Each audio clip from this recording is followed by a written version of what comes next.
The explosion tore through the night like the hand of an angry god. One moment, Officer Marcus Hale stood in the third-floor hallway of the crumbling apartment building, his flashlight cutting through the smoke-filled darkness. The next, the world became fire and thunder and falling debris. The floor disappeared beneath his boots. Walls buckled inward. The ceiling collapsed with a sound like bones breaking.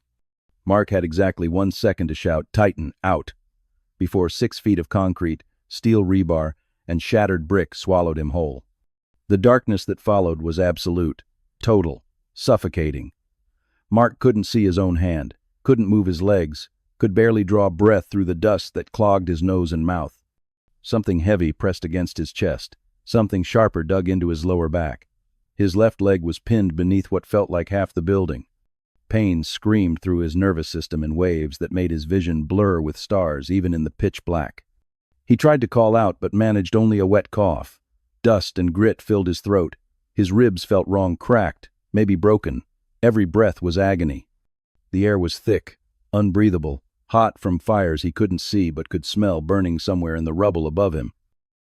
Before we continue with what happens next, please take a moment to like this video and subscribe to the channel. This story of loyalty and sacrifice deserves to be shared, and your support helps us bring you more incredible true stories like this one. This was how it ended then, buried alive beneath a condemned building in the worst part of the city. 34 years old, 4 years on the K-9 unit. Sarah 7 months pregnant with their first child, and Mark was going to die in the dark, alone, crushed under tons of debris from a domestic disturbance call that had turned into an ambush. Except he wasn't alone. Above the rubble 6 feet up, 6 feet of hell between them, Titan stood with blood streaming down his black and tan coat. The German shepherd swayed on his feet, dazed from the blast that had thrown him clear of the building's collapse. Shrapnel had torn through his right flank. His left front paw hung at an odd angle. But his ears were up, swiveling, searching. And then he heard it, faint, muffled, barely audible beneath the settling debris and the distant sirens that were just beginning to wail through the night air. A cough, weak, human. Mark. Titan's head snapped toward the sound. His whole body went rigid with focus. Every instinct in his highly trained mind locked onto that single imperative: find, protect, save. Other officers were arriving now, their voices cutting through the chaos. "Everyone back! The structure's unstable!" someone shouted. Flashlight beams swept across the destruction. A 3-story apartment building reduced to a smoking crater. Fires burned in the windows that remained standing. The whole scene looked like a war zone. Officer Jake Morrison spotted Titan first. "That's Mark's K-9, he yelled, running toward the dog. "Titan, come here, boy. Come on." But Titan didn't move. He stood at the edge of the rubble pile, head down, nose working the air. His paws dug at the loose concrete. Once, twice, then frantically, desperately, tearing at the debris with bleeding claws and a determination that bordered on madness. Jake reached for the dog's collar. "Come on, buddy, let the rescue cruise." Titan whirled and snapped, teeth bared. The warning was clear: "Don't touch me. Don't stop me." Jake stumbled back, hands raised. Captain Elena Rodriguez arrived, surveying the devastation with the practiced eye of someone who'd seen too many disasters. "Get that dog secured," she ordered. "And somebody tell me Mark's status. Did he make it out?" No one answered, because no one knew. The building had come down too fast, too complete. If Mark had been inside when it collapsed, the chances of survival were minimal.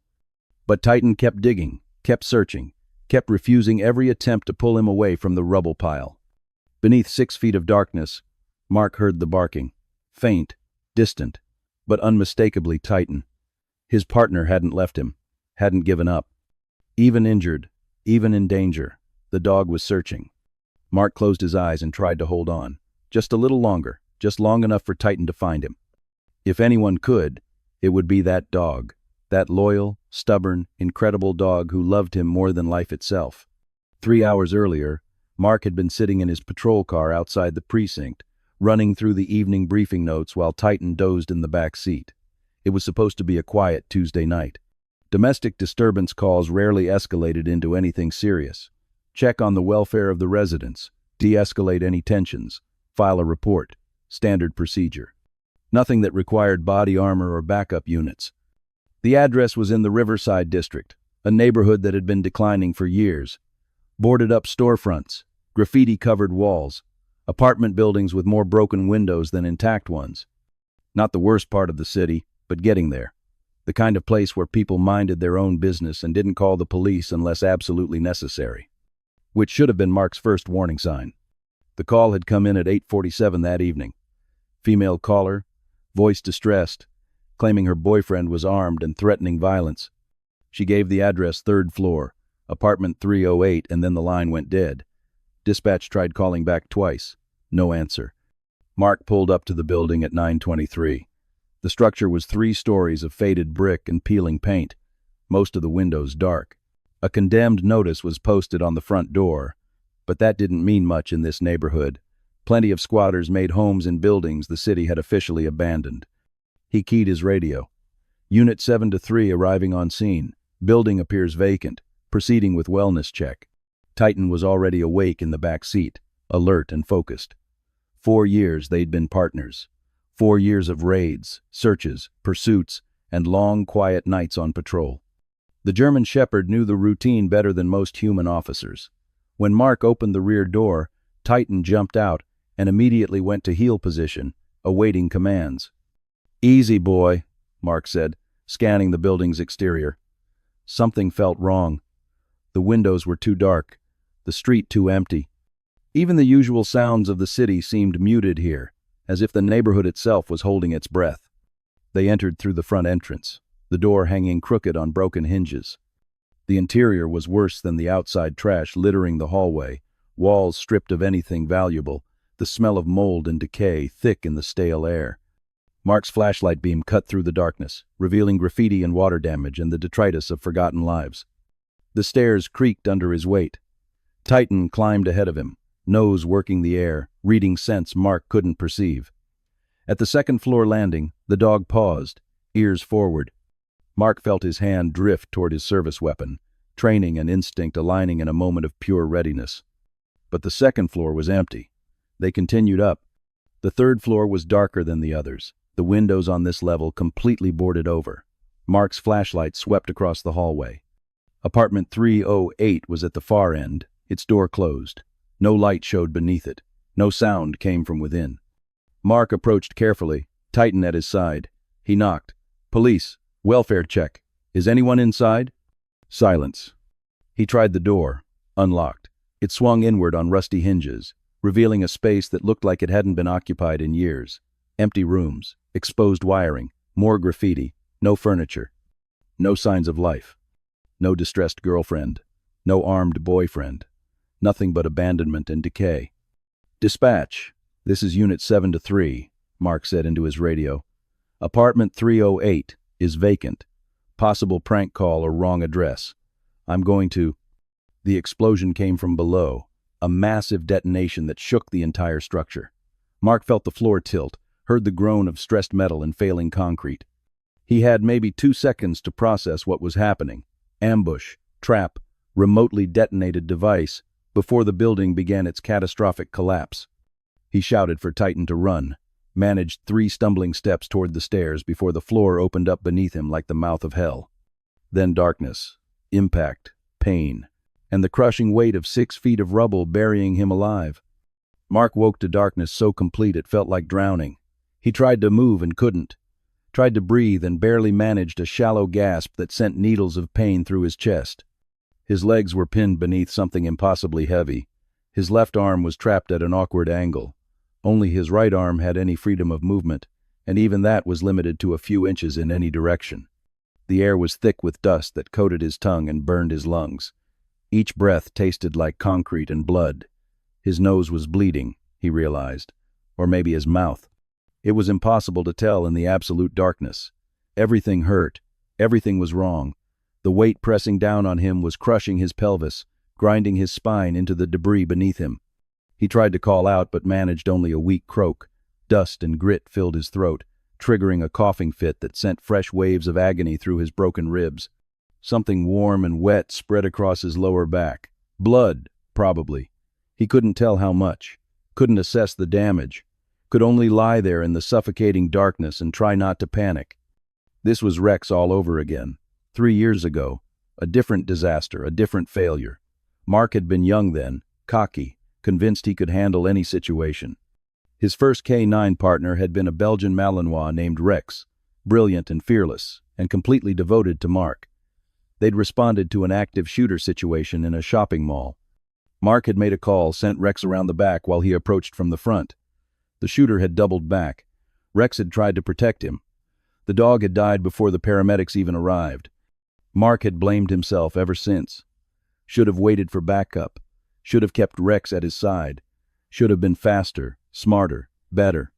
For a year afterward, he'd seriously considered leaving the K9 unit.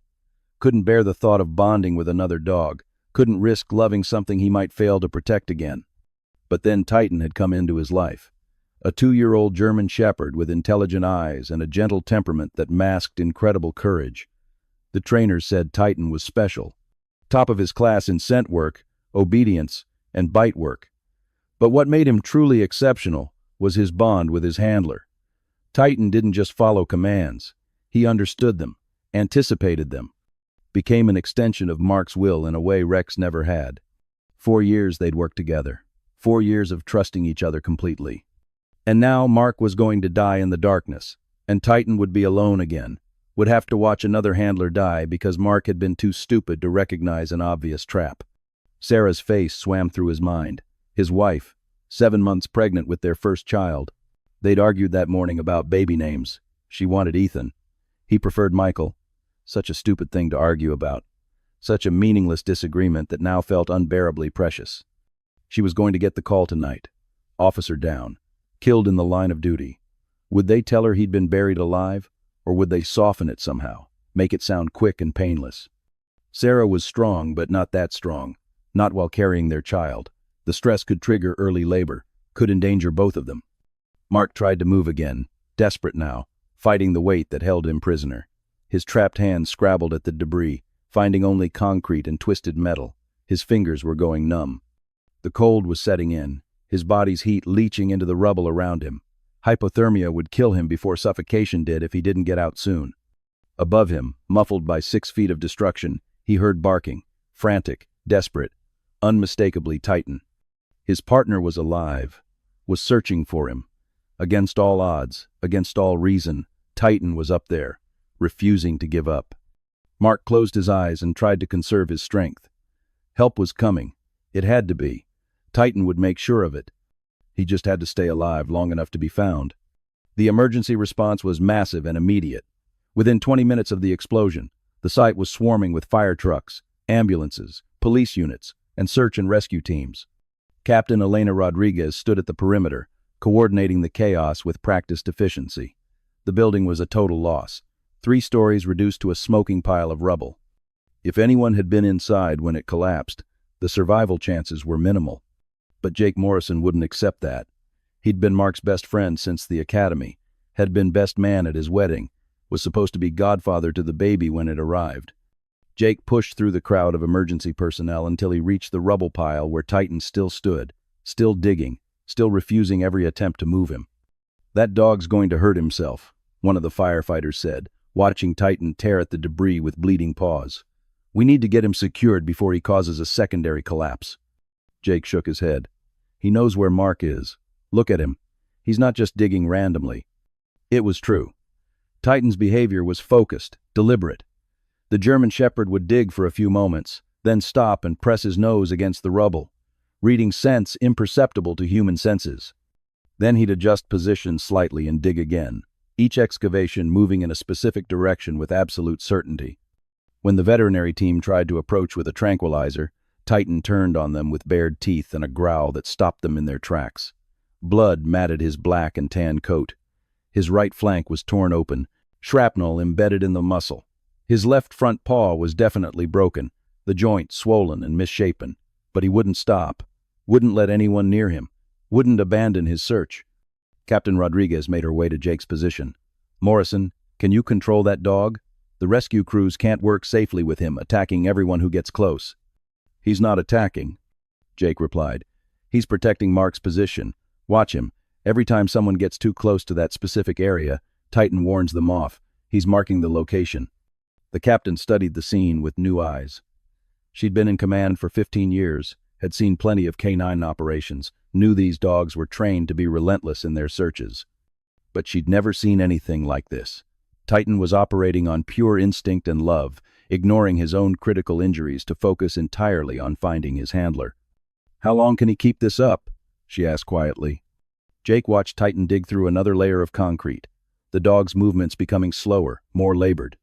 "I don't know. But he won't stop until he finds Mark or dies trying." Sarah Hale arrived at 10:37, 7 months pregnant and white-faced with terror. Jake saw her car pull up and moved to intercept her before she could see the full extent of the devastation. But she pushed past him, one hand pressed to her swollen belly, eyes scanning the destruction until she spotted Titan. "Oh God," she whispered. "Where is he? Where's Mark?" "We don't know yet," Jake said, taking her arm to steady her. "But Titan's searching. The rescue crews are setting up equipment now." Sarah watched the German shepherd dig, watched him ignore his own injuries in his desperate search. Tears streamed down her face. "He won't leave Mark. He'll die out there if someone doesn't make him stop." "Nobody can make him stop," Jake replied. "Trust me, we've tried." The rescue coordinator, a veteran firefighter named Chen, approached with a grim expression. "We've got structural engineers assessing the site. The good news is there are some void spaces in the debris field. If your officer fell into one of those voids, he might have survived the initial collapse. The bad news is, we're looking at maybe 3 hours of careful excavation before we can safely reach the deepest layers." 3 hours. Mark had been buried for nearly 40 minutes already. Add 3 more hours and they were looking at close to 4 hours total. The chances of survival decreased dramatically with every passing minute. But Titan kept digging, kept searching, and everyone watching knew that if Mark was alive down there, that dog was the only reason why. The excavation became a race against time and physics. Heavy equipment arrived to carefully remove the larger pieces of debris, but most of the work had to be done by hand. The structural engineers warned that one wrong move could trigger another collapse, potentially killing anyone trapped below and the rescue workers trying to reach them. Titan refused to leave, even when the heavy machinery moved in, even when the noise and vibration should have driven him away. The German shepherd stayed at his post. He'd stopped digging only when the rescue coordinator, Chen, made a deal with him. They'd follow Titan's indicated position.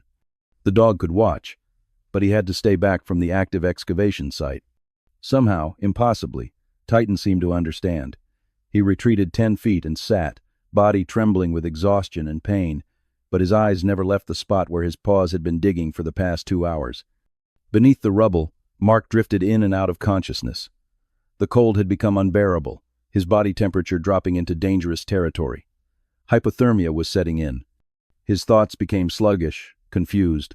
He found himself thinking about summer days at the beach with Sarah, teaching Titan to swim in the lake behind their house, his father teaching him to ride a bike, random memories surfacing as his brain began to shut down. Then he felt it, a warmth on his face, a current of air that hadn't been there before. Something had created a gap in the debris above him, a tiny channel no wider than a fist, and through that channel came warm breath carrying the scent of dog. Titan had found him. Mark tried to call out, but managed only a weak sound that barely qualified as a whisper, but it was enough. Above ground, Titan's ears snapped forward. The dog pushed his muzzle against the gap in the rubble and whined, a sound of pure relief and determination. "He's got something," Chen said, watching Titan's behavior change. "Look at that. The dog's breathing into the debris. He's found an air pocket." The rescue crews adjusted their approach, focusing their efforts exactly where Titan indicated. More debris was cleared, inch by careful inch.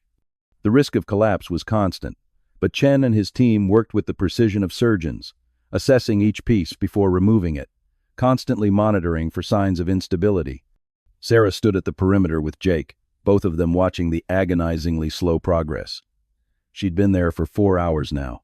Her feet were swelling, her back ached.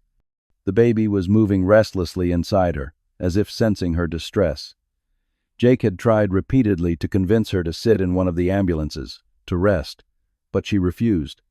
"I'm not leaving," she said for the 20th time. "Not until they bring him up." At hour 5, the rescue crews broke through to a void space. Chen shone his flashlight into the gap and saw fabric. Dark blue uniform fabric, an arm, a hand. "We've got him," Chen called out. "Conscious status unknown." Continuing excavation. Titan was on his feet immediately, trying to push past the barriers.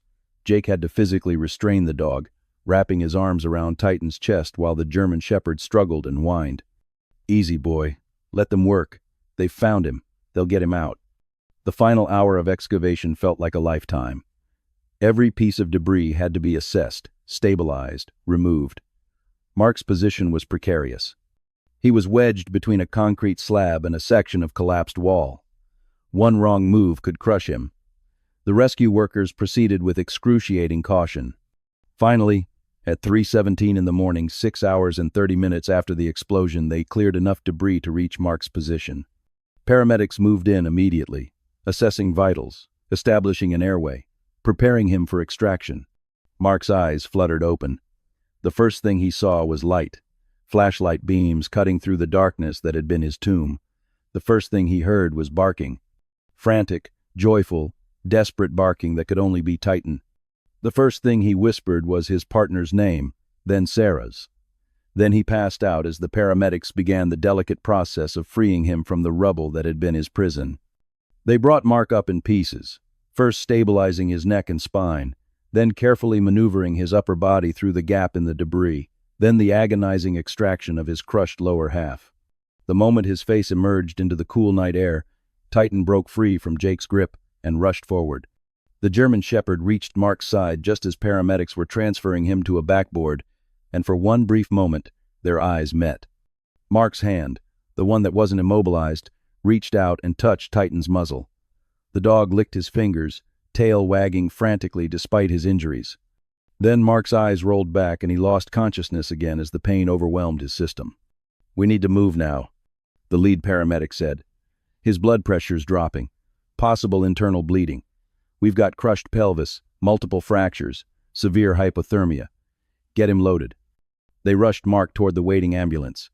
Sarah tried to follow, but Jake held her back. "Let them work. You can ride in the ambulance, but give them space to stabilize him first." As the paramedics loaded Mark into the ambulance, Titan tried to follow. The moment they closed the rear doors, the German shepherd collapsed, just folded onto the ground as if his strings had been cut.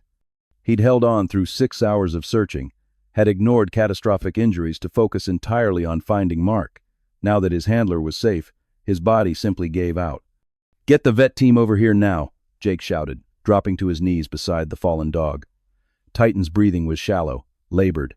Blood soaked through the makeshift bandages the veterinary team had managed to apply during the rescue operation. His eyes were open but glazed, looking at nothing. Dr. Amelia Chen, the veterinarian who'd been on standby, rushed over with her medical kit. She did a rapid assessment, her face growing grimmer with each passing second. "He's in shock. Severe blood loss. That shrapnel wound in his flank goes deep. I need to get him to the animal hospital immediately." They loaded Titan into the veterinary ambulance with the same urgency they'd shown with Mark. Sarah rode with Mark. Jake rode with Titan. And as both ambulances pulled away from the scene, sirens wailing into the pre-dawn darkness, everyone who'd witnessed the rescue knew they'd seen something extraordinary. One partner had saved the other at a cost that might prove too high. At Mercy General Hospital, the trauma team went to work on Mark immediately. The damage was extensive. Crushed pelvis requiring multiple pins and plates, fractured vertebrae that would need surgical stabilization, severe lacerations across his back and shoulders, 3 broken ribs, internal bruising that suggested possible organ damage, hypothermia so severe his core temperature was hovering at dangerous levels. But he was alive. Against all odds, after 6 hours buried under 6 feet of rubble, Mark Hale was alive. The surgeon, Dr. Patricia Walsh, supervised the initial stabilization and then pulled Sarah aside. "He's critical but stable. We're taking him into surgery to address the pelvic fractures first. That's the most immediate concern. After that, we'll assess the spinal damage. He's going to be in surgery for at least 8 hours, possibly more. You should prepare yourself for a long recovery process." "Will he walk again?" Sarah asked, her voice barely above a whisper. Dr. Walsh's expression was carefully neutral. "It's too early to say. The pelvic damage is severe. The spinal injuries are concerning. We'll know more after surgery. Right now, let's focus on keeping him alive." Sarah nodded and watched them wheel her husband toward the operating rooms. Then she turned to Jake, who had just arrived from the veterinary hospital. "How's Titan?" Jake's expression told her everything before he said a word. "Not good. They're operating now, but Dr. Chen says the internal damage is catastrophic. That dog dug through rubble for 6 hours with a broken paw and shrapnel embedded in his organs. She doesn't know if he'll survive the surgery." Sarah closed her eyes. 2 surgeries happening simultaneously. 2 partners fighting for their lives in different hospitals. One had saved the other. Now both were dying. The waiting began. 3 days passed before Mark was conscious enough to ask about Titan. 3 days of surgeries and recovery and pain medication that kept him floating in a haze of semi-awareness. When he finally opened his eyes and stayed lucid for more than a few minutes, the first words out of his mouth were about his partner. Sarah sat beside his hospital bed, dark circles under her eyes from 72 hours of nearly sleepless vigil. She took his hand carefully, avoiding the IV lines. "You're awake. Really awake. How do you feel?" "Titan," Mark whispered, his voice hoarse from the breathing tube they'd only removed the night before. "Where's Titan? Is he okay?" Sarah's expression crumbled. She tried to compose herself, tried to find the right words, but tears were already streaming down her face. "He's alive, but Mark, he's not good. The veterinarians have been working around the clock, but the injuries he sustained during the rescue." Mark tried to sit up and gasped as pain shot through his entire lower body. The surgeons had reconstructed his pelvis with more metal than bone. His spine was stabilized with rods. His legs were immobilized. He couldn't move without triggering waves of agony that made his vision blur. "I need to see him," Mark said, fighting through the pain. "I need to see my dog." "You can't walk," Sarah said gently. "The surgery on your pelvis was extensive. You won't be able to put weight on your legs for at least 2 months. But Mark, they're willing to bring Titan here if he's stable enough to transport. Dr. Chen has been coordinating with your medical team." Dr. Amelia Chen appeared in the doorway as if summoned. She was young, maybe 30, with kind eyes that couldn't quite hide the exhaustion of 3 days of emergency veterinary medicine. "Officer Hale, I'm glad to see you're conscious. We need to talk about Titan's condition." Mark felt something cold settle in his chest. He recognized that tone. Medical professionals used it when delivering bad news. "How bad is it?" Dr. Chen pulled a chair close to the bed and sat down. The shrapnel wound in his flank required extensive surgery. "We removed 17 pieces of metal and debris from his internal organs. His kidney was damaged but functional. His liver sustained lacerations that we were able to repair. The broken paw was set and should heal with time. But the internal bleeding..." "Officer Hale, Titan lost a massive amount of blood during those 6 hours he spent digging for you. We've given him multiple transfusions, but his organs are failing. His body endured trauma that would have killed most dogs immediately. The only reason he's still alive is sheer will." "But he's going to make it, right?" Mark's voice cracked. "You saved him. He'll recover." Dr. Chen's silence was answer enough. "No," Mark said. "No, you don't understand. That dog saved my life. He dug through 6 feet of rubble with a broken paw and internal bleeding. He found me when nobody else could. You have to save him. I don't care what it costs. I don't care what you have to do. Save him." "We're trying everything medically possible," Dr. Chen said quietly. "But I need you to understand the reality. Even if we manage to stabilize him, the organ damage is severe. He'll never work as a canine again. His quality of life would be significantly compromised. And the truth is, despite our best efforts, I don't believe he's going to survive more than a few days." Mark turned his face away, tears streaming down his cheeks. Sarah squeezed his hand but said nothing. What was there to say? Titan had given everything to save Mark, had literally destroyed his own body to keep his handler alive, and now there was nothing Mark could do to return the favor. "I want to see him," Mark said finally. "I don't care if I'm in a wheelchair. I don't care if it hurts. Bring him here or take me there. I need to be with my dog." Dr. Chen nodded. "We'll make it happen. Tomorrow, when you're stronger, we'll bring Titan to you." But tomorrow felt like a lifetime away. They brought Titan to Mark's room on the 4th day. The German shepherd lay on a gurney, too weak to stand, his body wrapped in bandages and connected to monitors that tracked his failing systems. Mark had been transferred to a wheelchair despite the protests of his nurses, despite the pain that made him want to scream. He needed to see his partner. Nothing else mattered. The moment Titan saw Mark, his tail made a weak attempt at wagging. His eyes, clouded with pain medication, still held recognition and love. Mark wheeled himself as close as he could manage and reached out to touch Titan's head. The dog leaned into his hand with a soft whine. "Hey, boy," Mark whispered, his voice breaking. "Hey, buddy. You saved me. You crazy, beautiful dog. You saved my life." Titan's tail moved again, a little stronger this time. Mark stroked his head, his ears, running his fingers through the familiar black and tan coat. He could feel how thin Titan had become in just 4 days, could see the labored rise and fall of his chest. This was his partner, his friend, his family, and Titan was dying. Dr. Chen stood at a respectful distance, giving them privacy but remaining close in case Titan's condition changed. Sarah sat in the corner, quietly crying. Captain Rodriguez had stopped by earlier, had promised full honors for Titan regardless of the outcome. The entire department was following the story. Officer and canine partner, both heroes, both fighting for their lives. But only one of them was going to win that fight. Mark spent every possible moment with Titan over the next 5 days. The hospital staff made special accommodations, moving a cot into his room so he could sleep near the dog.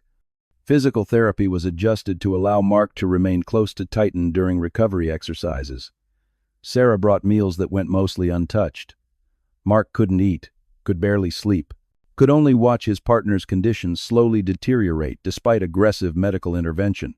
Titan's organs were shutting down. The kidney function had decreased to dangerous levels. The liver showed signs of failure. His breathing became labored, even with oxygen support. Dr. Chen adjusted pain medications, kept him comfortable, but there was nothing more she could do. They were buying time, not creating recovery. On the 9th day, Dr. Chen sat down with Mark and Sarah and Jake. Her expression was gentle but firm. "Officer Hale, I know this isn't what you want to hear, but we need to discuss Titan's quality of life. He's suffering. The pain medications are only doing so much. His organs are failing. Every day he continues like this is another day of pain and distress. I think it's time to consider letting him go peacefully." "No," Mark said immediately. "He's a fighter. He doesn't give up. I won't give up on him." "I understand," Dr. Chen replied. "But part of loving someone is knowing when to let go. Titan stayed alive long enough to save you. He's accomplished his mission. Now he's holding on because you need him. But Mark, what he needs is permission to rest, permission to stop fighting." Mark looked at Titan, lying on the hospital bed they'd brought into the room, his breathing shallow and labored. The dog's eyes were open, watching Mark with that same devoted expression he'd worn for 4 years. Complete trust, unconditional love, a bond that transcended words or reason. Sarah placed her hand on Mark's shoulder. "He gave you everything. The least we can give him is peace." Mark closed his eyes. She was right. They were all right. Titan was suffering, holding on because that's what he did. He never quit, never gave up. Not on a search, not on a mission, not on his handler. Even now, dying by inches, Titan was still trying to be strong for Mark. It was time to let him rest. "Tomorrow," Mark said, his voice barely audible. "I'll say goodbye tomorrow, but I need one more night with him. Just one more night." Dr. Chen nodded. "Tomorrow, then. We'll make it as peaceful as possible. He won't feel any pain." That night, Mark lay on the cot beside Titan's bed and talked to his partner until his voice gave out. He thanked him, apologized, promised he'd never forget. And Titan listened, tail giving weak wags whenever Mark's voice broke with emotion. They set up the room like a sanctuary. Soft lighting, quiet music. Dr. Chen had arranged for a private space away from the bustle of the hospital corridors. Mark was there in his wheelchair, positioned so he could hold Titan's head in his lap. Sarah stood beside him, one hand on his shoulder.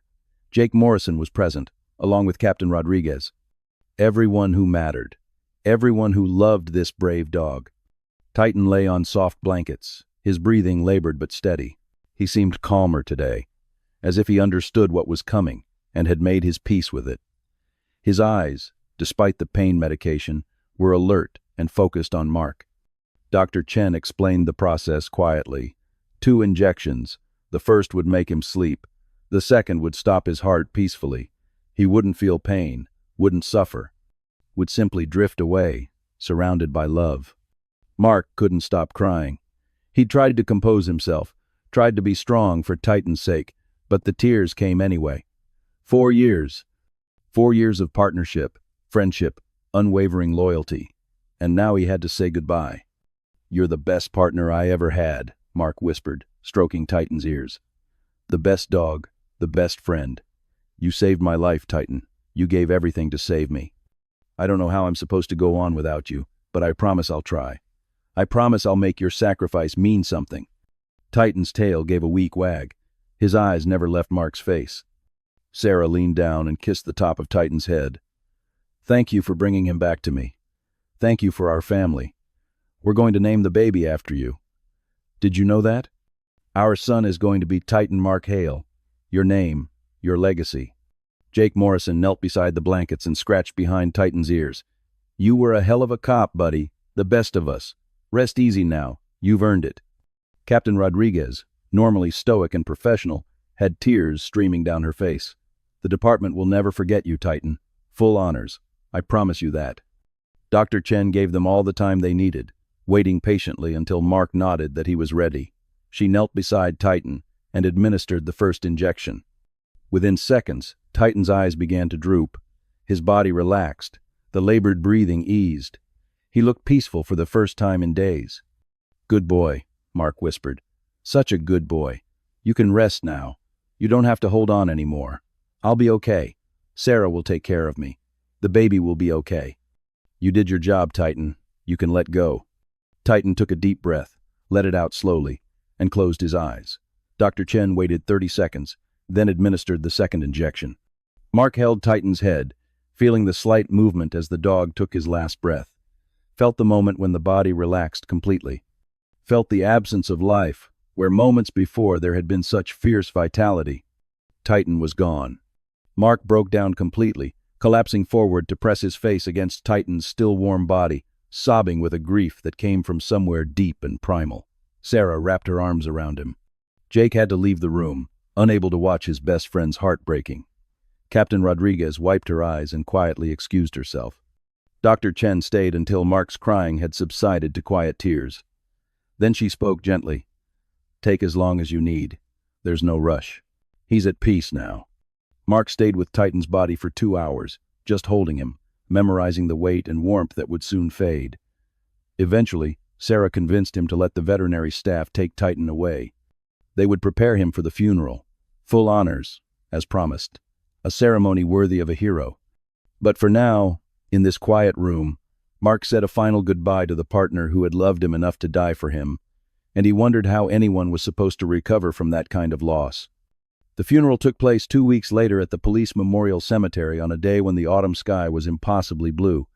They'd delayed the service until Mark could attend, until he was strong enough to sit in his wheelchair for the ceremony without collapsing from pain. He still couldn't walk. Might never walk without assistance, but he was there, and that was what mattered. The casket was draped with an American flag, positioned on a platform above the fresh grave. Hundreds of people attended, officers in dress uniform, canine handlers from departments across 3 states, community members who'd followed the story in the news. Everyone who understood that what Titan had done transcended normal duty.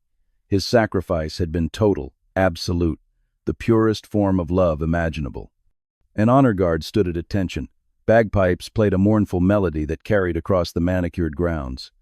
Mark sat in his wheelchair beside the casket, Sarah standing next to him with one hand resting on her swollen belly. Jake Morrison stood on his other side, ready to support him if needed. Captain Rodriguez gave the eulogy. She spoke of courage and loyalty, of the bond between handler and canine that went beyond training or duty.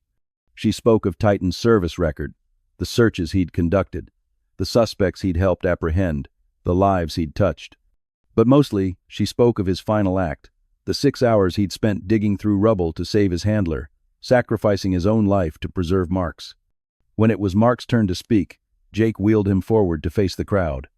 Mark had prepared remarks, written them out in the hospital during the sleepless nights after Titan's death. But when he looked at that flag-draped casket, the words disappeared. He sat there in silence, tears streaming down his face, unable to articulate the depth of his grief. Finally he managed to speak. "Titan was my partner for 4 years. He was my friend, my family, the best dog I ever knew. He saved my life, but he did more than that. He showed me what real loyalty looks like, what unconditional love means. I don't know how to live without him. Don't know how to be a cop without my partner. But I know he wouldn't want me to give up, wouldn't want his sacrifice to be wasted." Mark paused, fighting to control his voice. "So I'm making a promise to him today. I'm retiring from active duty, but I'm not leaving the force. I'm going to train canine units, going to make sure every handler and every dog understands what Titan taught me, that the bond between them is sacred, that it's worth protecting, worth honoring. Titan's legacy won't die with him. It'll live on in every dog I train, every partnership I help build. That's how I honor him. That's how I keep him alive." The flag was folded with military precision and presented to Mark. He held it against his chest, feeling the weight of it, the finality. Titan was gone. This ceremony was the end. But it was also a beginning. 3 months passed. Mark's recovery was slow but steady. He regained limited mobility, enough to walk with a cane on good days. The department had approved his transfer to the Canine Training Division. He threw himself into the work with the intensity of someone trying to outrun grief. Sarah gave birth to a healthy baby boy. They named him Titan Mark Hale, just as they'd promised. The first time Mark held his son, he felt a complex mixture of joy and sorrow. Titan would never meet his namesake, would never see the family he died to protect, but his name would live on. His legacy would continue. The Titan Canine Training Center opened in early spring. Mark's first training class consisted of 6 new handlers and their assigned dogs. He taught them about scent work and obedience, about bite techniques and search patterns. But mostly he taught them about the bond, about trust and love and the sacred responsibility of being a handler. Every evening after training ended, Mark visited Titan's grave. The memorial plaque read, "Canine Titan, Badge 372, Loyal Partner, Heroic Rescuer. Forever remembered." Mark would sit on the bench nearby, sometimes bringing young Titan with him, telling his son stories about the dog he was named after. The grief never completely faded. Some losses were too profound to recover from entirely, but Mark found purpose in the pain. Every dog he trained, every handler he mentored, carried a piece of Titan forward. The legacy of loyalty, the proof that love could transcend even death itself. There are stories we tell ourselves about heroism, about sacrifice, about the bonds that connect us to the ones we love. But sometimes reality surpasses fiction in ways that break your heart and rebuild it simultaneously. Titan didn't save Mark's life because of training. He saved it because of love. Pure, unconditional, absolute love that didn't calculate cost or measure risk. He dug through 6 feet of rubble with a broken paw and internal bleeding because leaving his handler wasn't an option his heart could accept. He held on through catastrophic injuries because Mark needed him to. He gave everything because that's what love does. What breaks your heart isn't just that Titan died. It's that his love was so complete, so selfless, that he would have done it all again without hesitation. Given another day, another disaster, another choice between his life and his handler's, Titan would have made the same decision. That kind of loyalty doesn't come from commands or rewards. It comes from something deeper than words can capture. Mark understood this as he stood in the training yard of the Titan Canine Training Center, watching a new handler work with a young German shepherd who reminded him painfully of his lost partner. Every dog was different. Every bond was unique. But the potential was always there. The possibility of that transcendent connection that turned animals into partners, co-workers into family. When Mark taught handlers about canine work, he always began the same way. He told them about Titan, about the building collapse, and the 6-hour rescue. About the dog who refused to leave, who dug until his body failed, who gave everything to save the human he loved. Some trainees got emotional, some tried to hide it. But they all understood what Mark was really teaching them. This work wasn't just about training dogs to follow commands. It was about building bonds strong enough to face death together, about creating partnerships where both parties would sacrifice everything for the other, about honoring the sacred trust that exists between handler and canine. Titan's legacy wasn't in the awards, or the memorial plaque, or even in the training center that bore his name. His legacy lived in every handler who learned what real partnership looked like, in every canine who formed that unbreakable bond with their human, in every life saved because someone understood that love, loyalty, and courage could overcome any obstacle. Mark visited Titan's grave less frequently as the years passed, but the dog was never far from his thoughts.